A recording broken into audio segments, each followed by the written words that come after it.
Hello and welcome to this edition of the ID5 podcast. Today I'm very happy to welcome Jamie Seltzer from Havas Media. She's Global Managing Director for Martech and Data Strategy. Good morning, Jamie. Morning. Thanks for having me. Excited to be here. Yeah, we're very happy to have someone like you has a big vantage point on the one end of the spectrum. What we're doing as an industry is connecting consumers to brands, right? And so having someone who talks to brands every day, rather than plumbers like us who talk to each other, is really refreshing. So great to have you on the podcast. And I'd like to start. The topic of the podcast is sustainability, right? So I'd like to start by asking your opinion on how sustainable of an industry we are building. That digital advertising is roughly 20 years old, right? So we're past the teenage years, we're past the kind of crazy times where the industry is kind of bubbling and like things are happening. But are we adults yet? Are we in an adult-like situation, or is it still the crazy years? What's your opinion on this?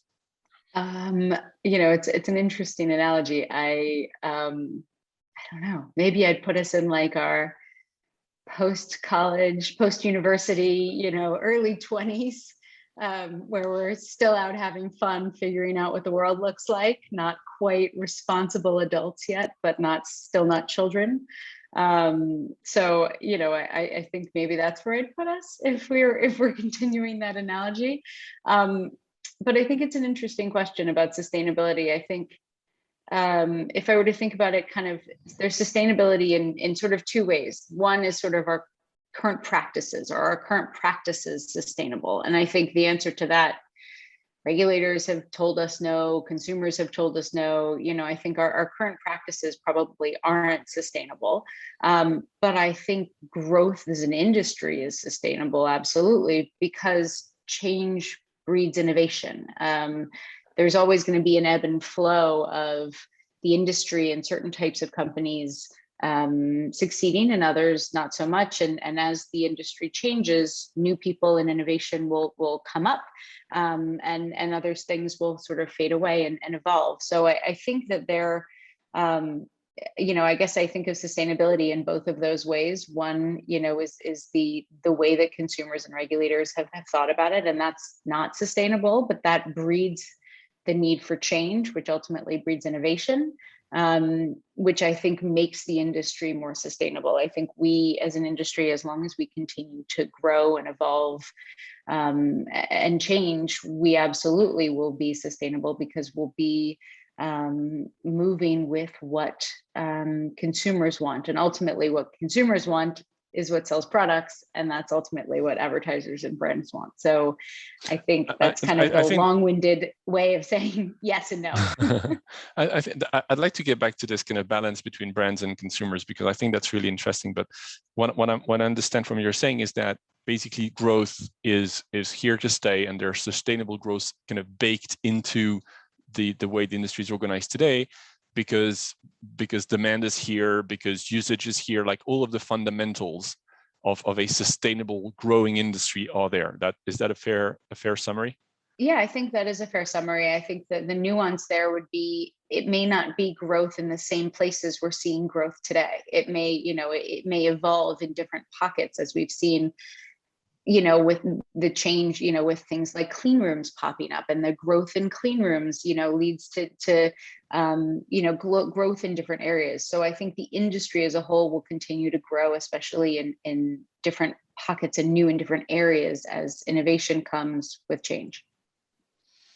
Okay, so let's go directly into the topic of the relationship between brands and consumers, right? Because I think there's a lot of nuances into this. I mean, I'm sure you ask anybody on the street, and like 9 out of 10 will tell them, "Oh, advertising is annoying," right? But then you do market study, you do research, and you realize that advertising is a great way to influence people, to build brand messaging, to build awareness, to build image, right? And the most successful companies out there, I mean, Coca-Cola was built by advertising. I'm trying to think of an Havas, a client here, but I'm miserably failing. But like, advertising is really important, and people love brands because of the way they advertise, the way they talk to them. And so there is this kind of this dichotomy, right? This opposition between what people think about advertising and like the initial reaction, like I don't want to be told what to do, and what they actually, how they actually interact and actually engage with brand based on advertising. And like, so the first part of the answer is like, well, it can't really go on because people don't like it. But the second part of the answer is actually like this has been powering the world for the past 50 years. So how do you look at this? I mean, is that a are we complete psychos there in the proper sense of the term, right? Schizophrenic approach, right? I hope not, because I feel like this is what we love doing, and most of us in the industry really enjoy this, and we think it's a lot of, there's a lot of jobs here, so I hope we're not completely off base. But I think it's a cool point to think about, because I think that the consumer plays a huge role, and sometimes we forget about the actual consumer role in advertising and in marketing, because we think about, this tactic to reach this person, or this tactic to get this message out. And we kind of forget that like they're being received by humans who are influenced by things. And not to, this isn't like a let's tout Havas thing, but there's an interesting study that we've done for the last 12 years all about building meaningful brands. And it's really all about how consumers perceive brands as more meaningful, and ultimately more meaningful brands do better, whether it's financially, on the stock market or sales wise and things like that. And I think that we sometimes kind of break apart advertising from consumer experience. And I think that one of the things that consumers have kind of told us is, if we have the right experience, and if that, by experience, I mean like, the right, an emotional ad, an ad that resonates, or something that catches somebody when they're in the right frame of mind, or, even a consumer experience around, we talk about in the data world, kind of the value exchange between giving up some piece of information in exchange for something else, that all of those are part of that consumer experience with a brand. And if we do a better job of connecting those, then I don't think consumers think of us as annoying. You know what I mean? Like, I think if we do a better job of, I think one of the historical challenges with, digital has been this idea that personalization is the best thing since sliced bread, and we can get the right message to the right person at the right time, and, all of that, and it's one-to-one, and it, all of this amazing things.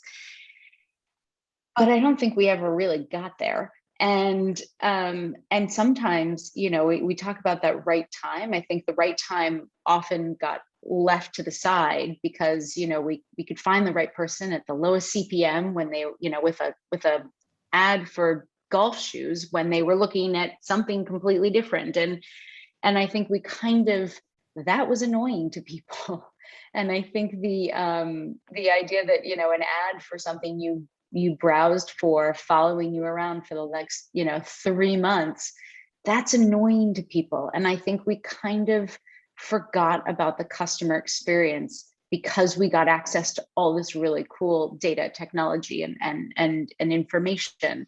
And I think that the brands that have succeeded over the course of time, over the last, 50, 100 years or however long, have been brands that ultimately people resonate with and have a connection with. And, yes, of course, sometimes they participate in tactics that are annoying to people, and but I think ultimately they enhance people's lives more than just their functional benefits. It's, more than just their Coke's, tastes good or quenches my thirst or something like that. It has a meaning behind it, a brand, a stance, and I think it enhances their experience overall with the brand. And so I think we sort of separate those two, and that leads to some of the challenges that consumers, I think, feel when they think about advertising.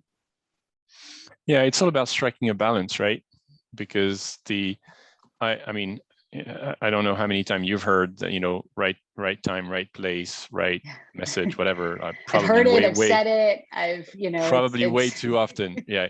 And I don't know that brands actually want that anyway, because I mean, who wants to advertise to an audience of one, right? When you're a mass marketer, right? You want to sell to millions, not to ones, right? Yeah, And you need so that scale. exactly, scale is always like, and it feels like it's not very compatible with the notion of this kind of one-to-one.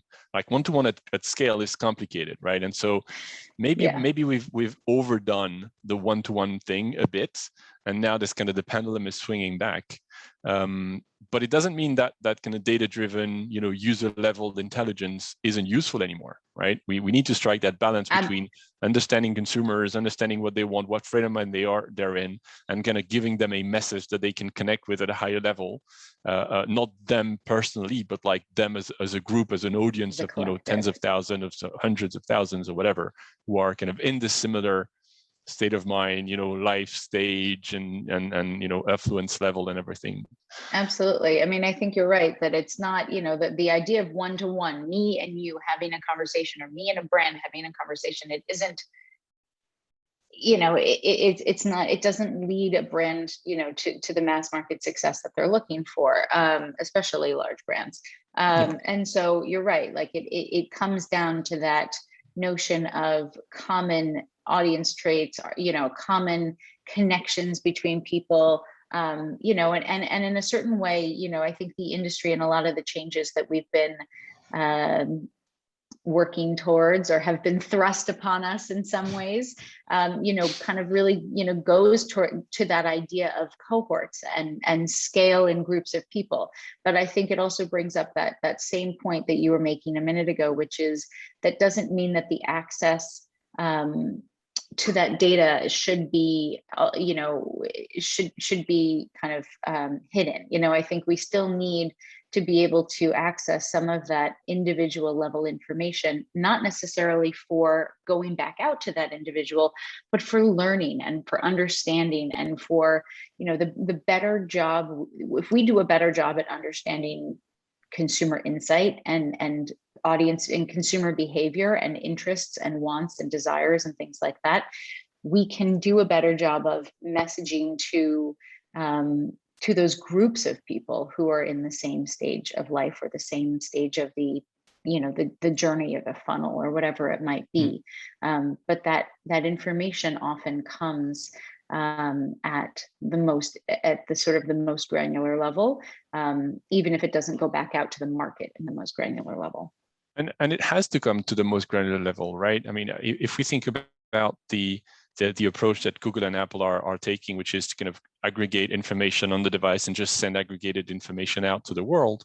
I mean, how can you differentiate from your competitors if you've got the same set of aggregated data, right? We need user level information. We need granular information to be able to package it in a way that makes sense for brand A versus brand B, or for kind of tactic A versus tactic B, right? Yeah, I mean, that's always been the case against syndicated sort of third-party off-the-shelf segments from data partners. That's part of the reason that companies, we work with companies to create custom segmentations and things like that. And it's a bit unknown how we're going to be able to do that in the future. With the Googles and the Apples of the world, they keep making changes to the direction that we're heading, whether it's the timing or the plan of the approach. So I think there's so many unknowns right now. I can't necessarily say like this is how we're going to do it or not do it in the future, but I think the need to be able to customize based on granular level data is going to be critical. Now, who has access to do that customization? If we rely on partners to do it because that data can't leave their walls, that's going to be something we're going to have to deal with. It sort of depends. We're going to have to evolve in terms of who does that customization. I think there's also, in terms of other ways we can differentiate ourselves, one brand from the next, in terms of, because if you've got a one soda company and another soda company, and they're both going after the same audience, there really is no differentiation. You can start to use things like custom algorithms and different types of measurement to then, cycle back that information, and then first party data or data partnerships with, second party data. Those kinds of things are what ultimately I think will probably lend themselves best to kind of the differentiation between marketers. It may not be the access to sort of third party data as the differentiator anymore. We may have to rely on other things to be that market differentiator that that we rely on to find new audiences, to find different people, and so I think we all have to adjust and evolve. Do you think and see what happens? I mean, do you think we can? I have a very clear kind of point of view on that question, but I want to hear your answer as well. Do you think we can put the genie back in the bottle and move back from the data-driven marketing world that we're in right now, or is it too late? For better for worse, right? Like, we are in a data-driven marketing world. Changes are happening.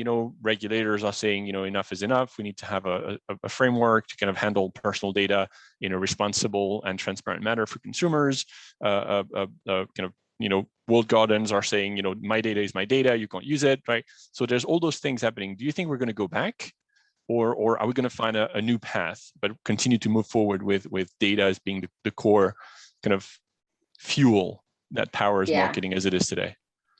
I don't think we can put that back in the bottle. I think it's, what is it? You can't put the toothpaste back in the tube. Like, it's out there. It's, it's not, we're not going back. Now, that doesn't mean that we can't leverage some of the things that we used to do, like traditional market mix modeling or panel and survey based data. All of those things we absolutely will, continue to use. And honestly, I think we will evolve them to become better, more, more robust, more, more rapid, more easily to modify and to implement in terms of, their results and things like that. So I think it by no means, says, out with the old, in with the new. I think we absolutely have to go back and rely on some of the things that we used to do, and maybe sometimes even kind of fell out of favor for a little while. Things like contextual advertising, stuff like that, they kind of fell out of favor for a while, and they're back now.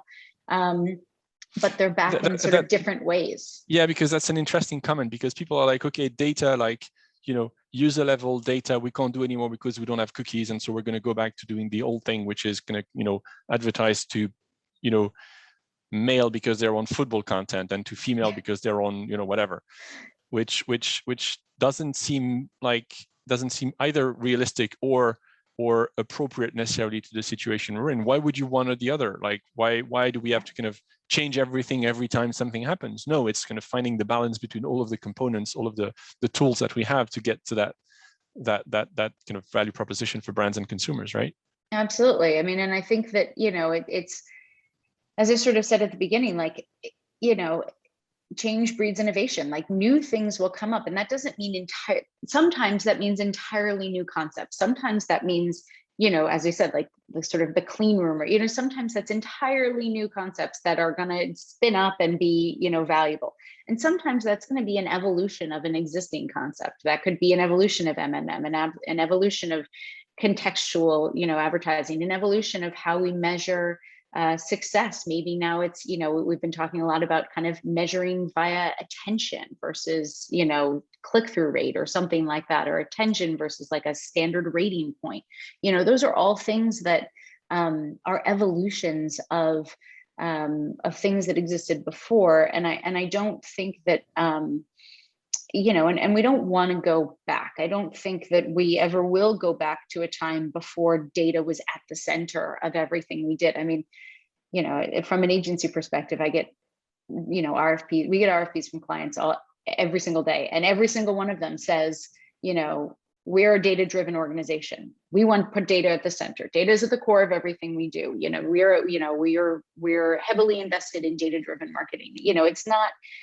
It's not going away. It's just changing. And I think we I think at a certain point we have to accept the fact that it's changing, maybe not try to replace some of the things that are going away like for like, maybe not try to replace the cookie with a direct cookie replacement, and you know, and try to have it make, you know, be as scaled as the cookie was, but kind of balance some of the new tactics and the new approaches with some of the more fundamental marketing principles that we kind of forgot about when we got into the whole digital ecosystem, where we could find Jamie Seltzer on the internet when she was browsing for, you know, shoes or something like that. You know, it's, I think that we now have to evolve to a place where we balance the new with kind of the old or the evolved. How, so you're saying you're receiving RFPs from brands who want to put data at the core of the organization. How connected to those topics are they? How close to what's happening in the arcane of digital advertising, such as kind of cookies and maids and clean rooms and yeah, all of those discussions? How close to those discussions are they, versus kind of looking at it from 30,000 feet and saying like, well, you know, I've got like 70% of my budget going to Google and Facebook, and then like that's about it, and that's all they see? What? Yeah, I mean, as with all things, it sort of depends. It depends on the advertiser, the type of vertical they're in, the access to data, you know, first party data that they have, you know, some and ultimately also their business goals. You know, some mass marketers, you know, they do well with less personalized, more mass reach vehicles. You know, that's, it works for them, and you know, they don't need to have the highly tuned targeting that maybe some more niche, you know, verticals do. So I don't think we can have a single answer for that. I don't think there's like a one size fits all approach to that for clients. And we're seeing that, you know, being a data driven organization looks really different depending on where you're located in the world, you know, what your goals are, what your challenges are, what kind of engagement and business model you have with consumers. You know, some are B2C, which you can actually directly connect with your consumers and you can gather that information directly from them and have that one-to-one relationship. And then you have more robust data sets that you can then take advantage of some of these other interesting, innovative, you know, personalization and data manipulation tools. Whereas some are, you know, B2B2C, some, you know, some brands, I mean, even take Coke, for example. Coke, you know, loves to have that direct relationship with their consumer, and they've never been a client of mine. They're not a client of mine. So I'm not saying anything I didn't learn on the internet. But it's, you know, they're an example of one where the majority of their business goes through distributors. Their majority of their business goes through retailers, supermarkets, and, you know, corner stores and all of that. And they don't have access to all of that information. And so, you know, it very much depends on the business model, the type of vertical, the location, and the you know, the sort of business questions and challenges they're trying to solve for. That will ultimately define what data driven means to them and what kind of their data core means to them. I think we, you know, as an agency and media agencies and ad agencies generally are we're getting a lot better than we were 10, 15, 20 years ago at really leveraging data throughout our processes of identifying audiences, creating insights, you know, finding those targets, you know, creating messaging that's relevant to different groups of people, even measurement. You know, we're getting much better at that. But, you know, and I think, but I think, you know, ultimately that's driven by brands, and they're all in very different places, you know, based on all those different factors. So there isn't really one approach. I think it kind of has to be more bespoke and consultative to their needs and goals. What kind of I mean, take us through the typical day of Jamie Seltzer at Havas and the type of questions you're getting from clients. What are the main kind of issues they're seeing And then I'll ask you for the other way around, right? What issues you are seeing with the rest of the industry? Yeah. What are the main challenges? What are the main questions you're getting from them? What are the topics that they're worried about and they're asking you for guidance on? Yeah, I mean, especially in my area of expertise, which is, data technology, data strategy. I mean, the number one question I get is sort of, okay, cookies are going away. We maybe we have more time now, but like, what do we do? Like, what do we do? Where do we start? What's our approach? I mean, I get it, a lot of times it's, what's our perspective as the agency on the future, or but ultimately the number one question I'm getting right now is all about the cookie going away, or the third party cookie going away. I should be more specific. And the sort of branches off of that tree, which is, do I have the right technology in place? What should my first party data strategy be? Am I working with the right partners from, different areas of data processing, of consent management, of, all of the things that are related to that. But that's a technical thing, right? I don't think marketers are worried about the cookies going away. They're worried about what that means for them, which is less understanding of consumers, less ability to engage with them one-to-one. Maybe frequency capping is an issue, because we know that for FMCG brands, like reach and frequency is really key. Measurement. Out of this kind of 3 or 4 topics, right? Targeting, capping, measurement. Which one would you say is the one that keeps them up at night with the deprecation of kind of IDs and cookie and maids? It's an interesting question. All 3 of them? The one that, well, all of them, I guess, but there are 2 that they ask about most often, and then one that I think is actually overlooked, but maybe most important. And so I think the easiest things for people to wrap their heads around are the impact to targeting and the impact targeting, retargeting, and the impact of frequency management. Those are the first 2 that people are like, how are we going to solve for this? What is the answer for this problem, because cookies are going away? And as you said, yes, a lot of those follow-up questions around technology and data strategy and all those things are follow-up questions. They're more technical, but ultimately those are the 2 things that they're asking about probably most frequently, or at least have been up until this point. What we're starting to see, and I think is kind of the almost like the right direction, I think, is people are finally starting to ask about the impact on measurement.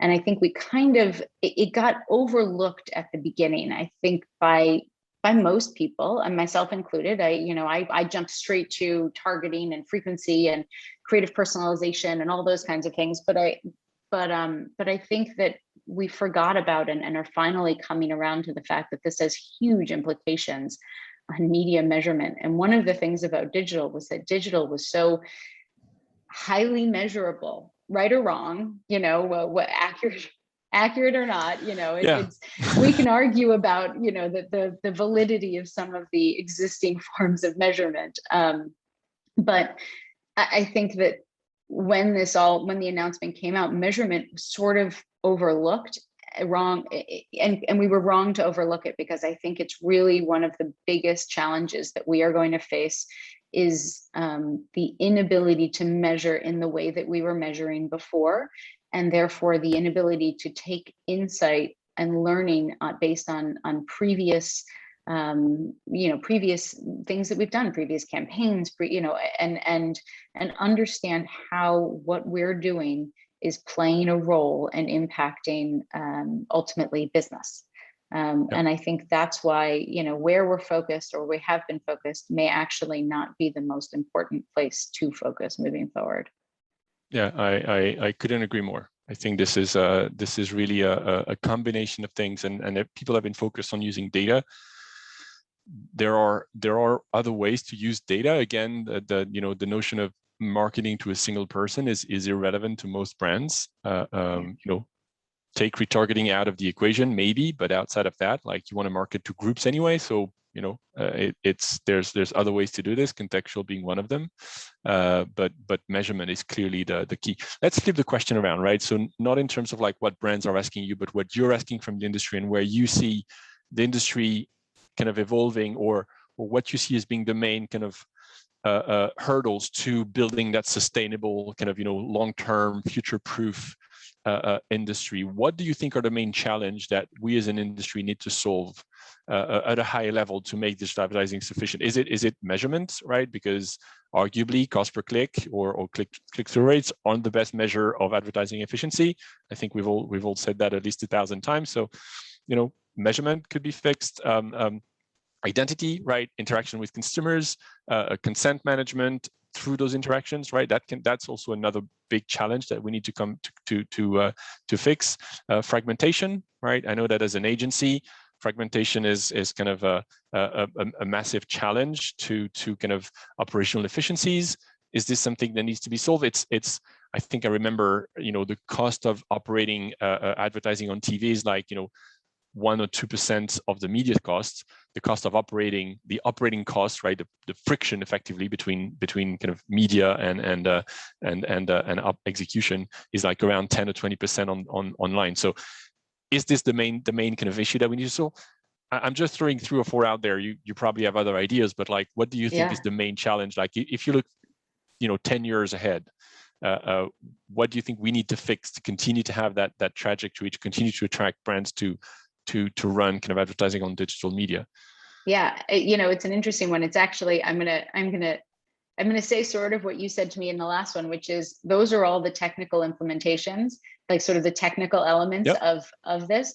I think the first thing that we need to fix, understand, I'm not really sure what the right word is there, but the first thing that we need to do is look at it from a consumer perspective. What is a consumer? Part of the reason consumers are talking about data and are more educated about, that where their data is going and things like that, and also more hesitant to give up that data, is because I think they don't necessarily always understand what that exchange of data gets them. It's that the open web is funded by advertising. Advertising is there because of that exchange of data. And without the exchange of data, it will lead to increased costs. Cost has to come from somewhere. So it's either going to lead to,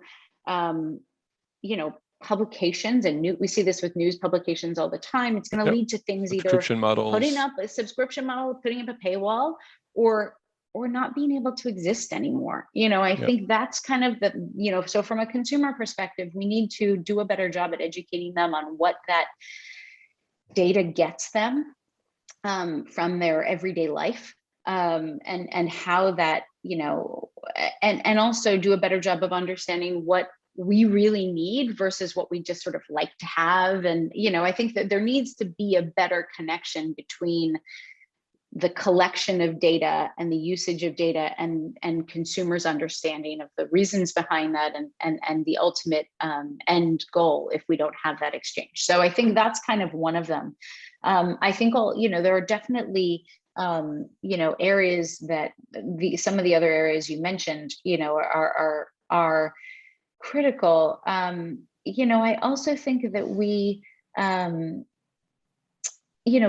of we need to go back and think about just, I guess I'm sort of like trying to think about the way that we take a step back and think about more broadly how we want the industry to function and succeed. I think we talked a little bit about, kind of the cookie. I think, to me, one of the biggest issues we've seen is trying to find that direct replacement for cookie, trying to be able to continue to do all of the things that we were doing before, just in a new form, isn't going to work.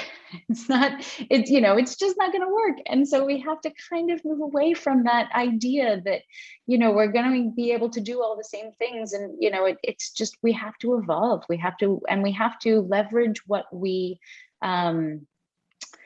leverage what we can now, leverage learnings. I read something earlier today about, talk about modeling and how we're moving to probabilistic modeling and leverage the learnings we can today from deterministic modeling so that we can apply them later when there is no more cookie, and when we have to leverage probabilistic.